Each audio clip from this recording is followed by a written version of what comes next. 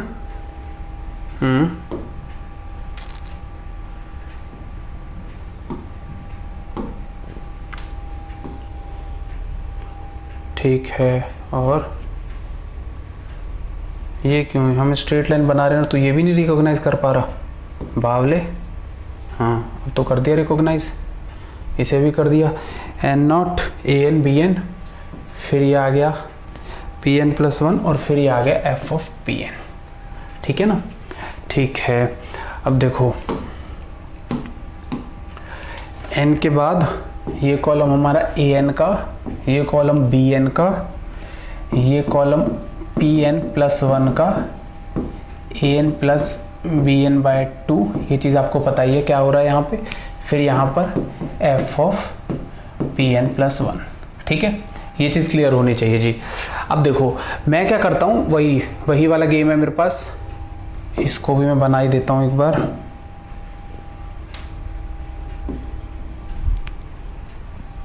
Okay okay okay, ठीक है ना। अब देखो मैं बात करता हूँ n इक्वल टू 0, मतलब मेरी, ओहो हाँ भाई समझ गए हम तो क्या बोल रहा है। n इक्वल टू 0 मतलब मैं a नॉट और b नॉट की बात करता हूँ। a नॉट और b नॉट मेरे, अब आप समझ ही गए, 1.5 और 1.6। ठीक है, पी एन प्लस 1, 1.5 पर मेरा क्या आ रहा था, 1.5 पर आ रहा था मेरा नेगेटिव और 1.6 पर आ रहा था मेरा पॉजिटिव। ठीक है, अब आपके पास पी एन प्लस 1 मतलब P1 आएगा a naught plus b naught by 2। अगर हम देखें तो a नॉट ये, b नॉट ये है, तो ये आएगा आपके पास 1.5 प्लस 1.6 बाय 2, और ये आपके पास आएगा 1.55। ठीक है, 1.55 आएगा। अब यहाँ पर हम निकालेंगे f ऑफ 1.55, है ना, n की वैल्यू 0 तो f ऑफ p1 हम निकालेंगे। ठीक है, f ऑफ 1.55 आपके पास क्या आएगा, वो आएगा 0.06, मतलब इस वैल्यू पर मेरा पॉजिटिव है। ठीक है, तो बेसिकली अगर मैं फर्स्ट इसमें जाऊंगा तो इस पर मेरा पॉजिटिव है और इस पर भी पॉजिटिव था, तो इसका मतलब ये तो मेरे को लेना पड़ेगा 1.5, तो मेरे को ये तो लेना पड़ेगा, और अब मैं ये ले रहा हूँ 1.55। समझ रहे हो क्यों ले रहा हूँ मैं, क्योंकि ये तो मेरा नेगेटिव है ही, नेगेटिव चाहिए था। अब आइए मेरे पास पॉजिटिव, तो नेगेटिव और पॉजिटिव में ही तो रूट लाई करेंगे ना। ठीक है, अब मैं आगे बढ़ता हूं P2 पर। P2 मेरा आएगा A1 प्लस B1, मतलब 1.5 प्लस 1.55 बाय 2। ठीक है, 1.5 प्लस 1.55 बाय 2, ये मेरा आ जाएगा जी 1.525।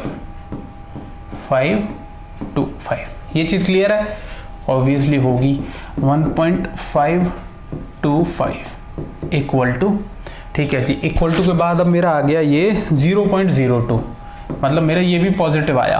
ठीक है, तो अगर मेरा पॉजिटिव आ रहा है तो बेसिकली मैं पॉजिटिव की जगह पर वो वैल्यू डालूंगा, क्योंकि मेरे को नेगेटिव तो चाहिए ना। ये चीज तो क्लियर हो रही होगी ना कि भाई मेरे को नेगेटिव, तो ये चीज अगर मेरी नेगेटिव पे है, नेगेटिव मेरे पास है ही वैल्यू, तो एक और जो पॉजिटिव आएगी वो पॉजिटिव को रिप्लेस कर रही होगी। ठीक है, नेक्स्ट आ गई मेरे पास जो सेकंड इटरेशन होगी, एक 1.5 और दूसरी आ गई 1.525। क्यों? क्योंकि अब ये जग जाहिर होता जा रहा है, धीरे धीरे ऑब्वियस होता जा रहा है क्वेश्चंस को सॉल्व करना, पॉजिटिव आ गई। ठीक है, नेक्स्ट हम चलते हैं P3 पर। P3 पर मैंने क्या किया? मैंने कुछ नहीं किया, वही पिछला पुराना। अगर मेरे को ज्योमेट्रिकल मीनिंग आ गया ना समझ में, तो फिर मैं कुछ भी नहीं कर रहा, फिर तो वही कैलकुलेशन वाला काम हो गया। ठीक है, ठीक है, 1.525, 1.5 प्लस 1.525, तो ये आ जाएगा आपका 1.5125, 1.5125। ठीक है, ये आ जाएगी आपकी f ऑफ 1.5125 पर जो आपकी वैल्यू आएगी वो आएगी 0.00056। वेरी इंटरेस्टिंग, अभी भी पॉजिटिव आई। इसका मतलब जो मेरी थर्ड में जाऊंगा, बेसिकली फोर्थ स्टेप और थर्ड आइट्रेशन, जो भी आपको बोलना आप बोल सकते हो। 1.5 तो रहेगा ही रहेगा, नेगेटिव तो रहना जरूरी है। इस पर भी पॉजिटिव आई है, तो ये आएगी मेरी 1.5125। ठीक है, क्यों? ये चीज क्लियर हो गई ना? अब ये मेरा नेगेटिव है और ये मेरा क्योंकि पॉजिटिव है। ठीक है ना, ये चीज क्लियर है। नेक्स्ट में आया P4 पर।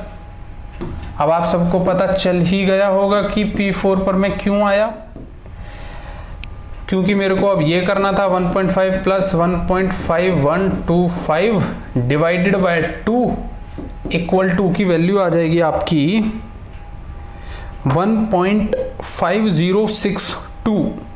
उप्स, 1.5062 ये आ गई आपकी वैल्यू। ठीक है ना जी, ये वैल्यू आपकी आ गई।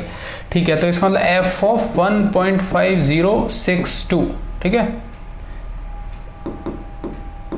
1.5062, ये वैल्यू क्या आएगी जी? अब आपकी ये वैल्यू आ गई -0.00904। देखो इंटरेस्टिंग बात है, अब यहां पर ये नेगेटिव आ गई। अब मेरे पास ये मेरी एक नई नेगेटिव वैल्यू मिल गई। तो अब जब मैं फोर्थ स्टेप पर जा रहा हूं ना, तो मैं 1.5 को रिप्लेस कर रहा हूं, मतलब मैं वैल्यू क्या रख रहा हूं? 1.5062, 1.5062। ठीक है, पॉजिटिव यही रहेगी इस बार, ध्यान देना भाई यहां पर। ठीक है, ये स्टेप बेसिकली यहां पर इंपॉर्टेंट हो गया। मैंने क्या किया है पता चलना चाहिए आपको। ठीक है, ठीक है, क्यों? ऑब्वियसली अब क्योंकि ये नेगेटिव है, अब क्योंकि ये नेगेटिव और ये पॉजिटिव है ना जी। क्लियर है चीजें? नहीं है। फिर अब मैं P5 निकालूंगा, तो मेरा जो P5 आएगा, 1.50935 दिखा रहा है शायद, ये 1.50935। ठीक है, मतलब इसका प्लस इसका डिवाइडेड बाय 2। ठीक है, अब मैं क्या करूंगा? वही f ऑफ P5, मतलब f ऑफ 1.50935। ठीक है, ये आएगा आपका, ये भी नेगेटिव में आएगा, -0.00426। आप कर सकते हो जी इन्हें चेक। ठीक है, अगर कोई सच्ची श्रद्धा से कर रहा होगा तो वो चेक कर सकता है कि ये नेगेटिव, अब देखो ये नेगेटिव इस वैल्यू पर, तो इसका मतलब अब ये यहां पर चली जाएगी। अगर मैं फिफ्थ आइट्रेशन की भी मैं बात करूं, तो ये यहां आ जाएगा 1.50935 और ये यहां आ जाएगा वही 1.5125 और फिर से ये यहीं पर। लेकिन अब आप देखो इंटरेस्टिंग बात, देखो 1.506, इसका मतलब डेसिमल के बाद अगर मैं क्या बोल रहा था? Correct up to 2 decimal places बोल रहा था ये अनपढ़ आदमी, इसने 2 गायब कर दिया, या फिर हमने भी गायब कर दिया था ठीक है, लेकिन अनपढ़ यही है ठीक है। तो correct up to 2 decimal places की बात कर रहा था। यहां देखो 2 डेसिमल प्लेसेस 1.50 और 6 है आगे, तो राउंड ऑफ कर देता हूं मैं 1.51, इधर 1.51, इधर भी 1.50, आगे 9 है तो मतलब 1.51, समझ रहे हो। तो अप टू 5th स्टेप बोल लो, या 0 को भी काउंट करो, 6th बोल लो, अप टू 4 आइट्रेशंस मैं बोलूं अगर इसमें, अप टू 4 आइट्रेशंस मेरा जो आंसर आ रहा है, क्या आ रहा है, अप टू 2 डेसिमल प्लेसेस 1.51 आ रहा है, अप टू 2 डेसिमल प्लेसेस आ रहा है ये आंसर मेरा, है ना, 2 decimal places, 4th step, 4th iteration तक आप इसके हिसाब से 4th आइट्रेशन, वैसे 5th 6th जो भी है, ठीक है। ये चीज क्लियर हुई नहीं हुई कि मैंने अब यहां पर इसे रोक दिया, अब जो भी मेरी वैल्यूज थी जहां पर 1.51 1.51 1.51, आप नेक्स्ट स्टेप में देखते तो ऑब्वियसली ये यहीं कहीं सेम जा रहा होता, ठीक है। आई होप आपको क्लियर हुआ हो, और जितने भी क्वेश्चन, एक क्वेश्चन मैंने दिया है, जितने भी आप लगा सकते हो ऑब्वियसली लगाओगे, आपके पास जो भी बुक है आप उठाने बैठ जाओ और बाइसेक्शन लगाते रहो, ठीक है। ऑब्वियसली अगर बीएससी और एमएससी में आपके सिलेबस में है ये सब्जेक्ट तो आपको लगाने हैं, जितने भी आप लगाओगे उतना आपका प्रैक्टिस में हाथ जमेगा, स्टेप मार्किंग होती है और फिर बीएससी एमएससी में आप पास हो जाते हो, ठीक है, पहली चीज। दूसरी चीज, अगर आप एग्जाम्स के लिए कर रहे हो तो आपको मेथड्स पता रहने चाहिए, वहां पर कई बार इजी क्वेश्चन आते हैं, कई बार वो ऑर्डर ऑफ कन्वर्जेंस भी पूछ लेता है एक आध ऑप्शन में, कई बार डिस्कार्डिंग वगैरह के तरीके आ जाते हैं, तो वो यहां से क्लियर हो जाती हैं ऐसी चीजें, ठीक है। अब देखो, अब मैं बात करता हूं इसके रिजल्ट्स की। ये रिजल्ट्स ज्यादा इंपॉर्टेंट हो जाते हैं ऑब्वियसली ऑब्जेक्टिव एग्जाम्स में, जेआरएफ जैसे एग्जाम्स में, गेट जैसे एग्जाम्स में कई बार इस पर क्वेश्चंस उठे हुए, simple order of convergences linear और क्वाड्रेटिक, तो फिर वही बात आ गई linear, order of convergence linear. Linear का मतलब ये है कि स्लो है, ऑर्डर ऑफ कन्वर्जेंस लीनियर और स्लो है, यही इसका डिसएडवांटेज है। हालांकि बहुत सारे हैं डिसएडवांटेज, लेकिन हाँ, one of the disadvantage is this, ठीक है।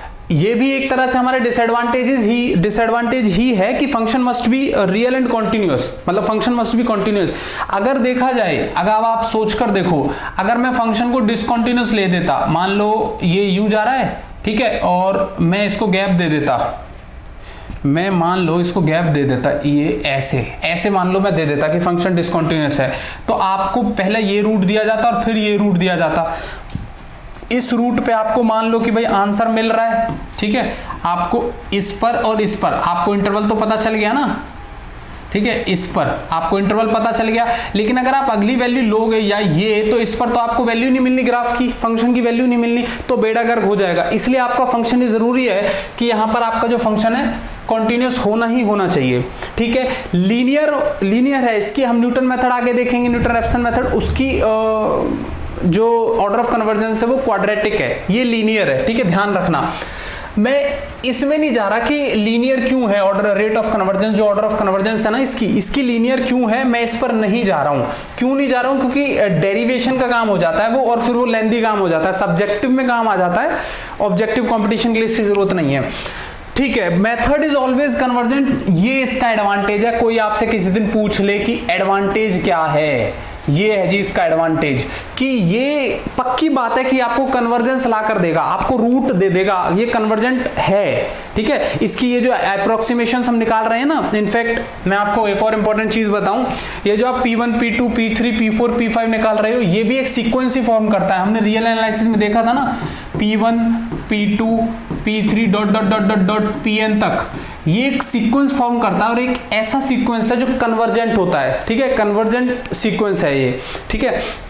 इसमें आप एरर भी निकाल सकते हो आप वैसे ही फॉर्मूले से अपने, अगर मान लो हमें किसी भी स्टेप्स तक आपको एरर निकालनी हो, मान लो रिलेटिव एरर निकालनी हो, ठीक है, जैसे अब आपको मान लो कि रिलेटिव एरर निकालनी हो, मान लो 4th और 3rd स्टेप की निकालनी हो, तो फिर आप देखोगे P4 minus P3 divided by P2, ये आप एरर आ जाएगी इसकी, ठीक है ना। आपके पास हर चीज है भाई, P4 की वैल्यू भी है आपके पास, P3 की वैल्यू भी है, P4 minus P3 absolute value of P4, ठीक है, P4, ठीक है, ये चीज क्लियर है। तो आप इससे एरर भी ऐसे निकाल सकते हैं, रिलेटिव एरर भी कई बार वो पूछ लेता है, ठीक है। एक और चीज देखो, कन्वर्जेंट है, ये चीज क्लियर है ना कि P1 P2 P3 Pn up to ये भी एक सीक्वेंस बना रहे हैं, और ये भी एक जो पर्टिकुलर सीक्वेंस होता है ये भी कन्वर्जेंट सीक्वेंस होता है। ठीक है, ये चीज भी क्लियर है। मतलब बेसिकली इसमें भी जो nth आइटरेशंस आती है ना, जैसे Pn-1 ये भी किसी लेस देन एप्सिलॉन होती हैं, मतलब किसी भी पर्टिकुलर एरर से हम बहुत ज्यादा क्लोज हो जाते हैं, किसी भी एरर से। अब जितनी ज्यादा हम एरर कम होते चले जाएंगे उतनी ज्यादा हम रूट के पास आते चले जाएंगे।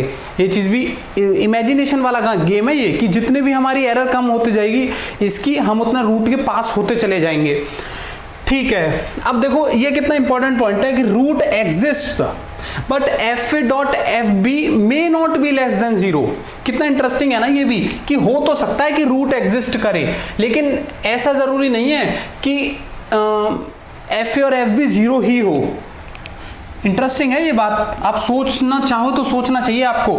कहते रूट तो एग्जिस्ट कर जाएगा बाइसेक्शन मेथड में, लेकिन जरूरी नहीं है कि fa.fb लेस देन 0 हो। हम यही तो पढ़ रहे थे ना कि भाई अगर fa.fb लेस देन 0 हो है तो वहां पर रूट एग्जिस्ट करेगा।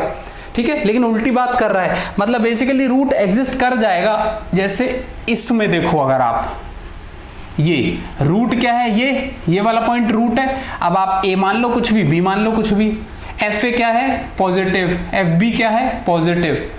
ठीक है, पॉजिटिव पॉजिटिव ग्रेटर देन 0, वो लेस देन 0 नहीं है, लेकिन फिर भी रूट तो एग्जिस्ट कर रहा है ना, हमारा रूट एग्जिस्ट कर रहा है। ये मतलब ये इसकी लिमिटेशन बोल लो, डिसएडवांटेज बोल लो, इसको ऐसी चीजों को क्लियर नहीं कर पा रहा बाइसेक्शन मेथड, इसलिए हमें अब आगे जाना पड़ेगा। ऐसा लग रहा है ना इस वीडियो को जैसे जैसे एंड होता जा रहा है वैसे वैसे अब हम आगे जाने वाले हैं। ठीक है, एक चीज तो ये चीज, और 1/x जैसे ग्राफ आपको इनके बारे में भी कुछ नहीं बताता है ये, क्योंकि आप यहां जब आ रहे हो, जो इसके पास आ रहे हो इधर से, तो आपको क्लियरेंस नहीं दे रहा है ये। ठीक है, और अगर आप इसकी बात करो और जैसे इन ग्राफ्स की अगर आप बात करो, देखो ये भी बहुत अच्छा है। मान लो ये और ये इसके रूट है। ठीक है, और अब आपने कोई भी वैल्यू ले ली ये। ठीक है, पहले आपने a वैल्यू ये ले ली और दूसरा आपने b वैल्यू ले ली ये। ठीक है, b वैल्यू, तो आपका a पे क्या है फंक्शन नेगेटिव है और b पर क्या है पॉजिटिव है। f(a.f(b) लेस देन 0 हो गए, f(a.f(b) लेस देन 0 हो गए। इसका मतलब रूट एग्जिस्ट करेगा, ये बोल रहा है बाइसेक्शन। लेकिन समस्या देखो ना, आज एक रूट एग्जिस्ट करेगा, 2 रूट एग्जिस्ट करेंगे, 3 रूट एग्जिस्ट करेंगे, ये बेचारा कुछ नहीं बोल पाता। अब जब आप a और b से हाफ करोगे ना, तो बेसिकली आप यहां आ सकते हो मान लो, और मान लो कि आपको ये इंटरवल की बात बोल दे कि ये इंटरवल चूज करो, तो आपका ये वाला जो रूट है ये तो गायब हो गया, क्योंकि ये तो आपको इंटरवल हटाना पड़ेगा, ये काम है ना इसके भाई, इंटरवल तो आपको गायब करना पड़ेगा। तो बेसिकली एक और समस्या उठ खड़ी हुई यहाँ पर कि ये ऐसे मल्टीपल रूट्स वाली इक्वेशंस की गड़बड़ कर सकता है, हमारे साथ धोखा दे सकता है, हमें शायद ना यकीन किया जाए इस पर। ऐसे ये देखो यहाँ पर रूट क्या है, ये पूरा का पूरा यहाँ पर रूट है, समझ रहे हो ना ये चीज, जो पिंक से है ना पूरा का पूरा यहाँ पर है। इनको कैसे बताएगा बाइसेक्शन, बताएगा कैसे? यहाँ अगर कोई रूट देगा भी तो एक रूट की बात करेगा, गड़बड़ हो जाएगी यहाँ पर। इस टाइप के फंक्शंस, ठीक है, f(x) = एक शायद फंक्शन ये भी है x - 5^11, इस टाइप के फंक्शंस में ये गड़बड़ करेगा ही करेगा। तो बाइसेक्शन मेथड्स में ये चीजें आपको पता रहनी चाहिए। ये जितनी ज़्यादा आपको पता रहती हैं आपकी मतलब आपको कॉम्पिटिटिव एग्जाम में फायदेमंद होती है ये चीज़। ठीक है, आपको वहाँ बेनिफिट फैक्टर बढ़ जाता है आपको, और ऑप्शंस में अगर हो तो फिर हाँ ऐसी ही चीज़ें आ जाती हैं ऑप्शंस में, तो वो आपसे कभी नहीं इतना लेंथी को सॉल्व करवाएगा। अगर करवाया तो हमारे पास एक बेस्ट ऑप्शन रहता है, छोड़ दो, कोई और क्वेश्चन पकड़ो, कोई और सब्जेक्ट पकड़ो। JRF में 9-10 सब्जेक्ट्स हैं जो हम करवा रहे हैं। ठीक है, 10 के करीब सब्जेक्ट्स होते हैं ना, रियल, लीनियर, मॉडर्न, कॉम्प्लेक्स 4 ये हो गए, OD, PD, COV, IE 4 ये हो गए, 8 न्यूमेरिकल एनालिसिस, 9 क्लासिकल मैकेनिक्स, इसे छोड़ दो, Markov chain 10, metric space 11, topology 12। तो मतलब ये इतना बड़ा वास्ट सिलेबस है, तो हम ऐसे उसमें एक क्वेश्चन पर ऐसे नहीं अटक सकते कि अगर बाइसेक्शन में हमें 10-10, 12-12 आइटरेशंस के बाद पता चले। ऑब्वियसली वो भी बहुत कम ऐसे क्वेश्चन देते हैं, अगर देते हैं तो हमें स्किप करने होते हैं, बट फिर भी ये जो चीज़ें हैं ये इंपॉर्टेंट है, ये आपको करनी ही चाहिए। ठीक है, at least. Okay, thank you for watching.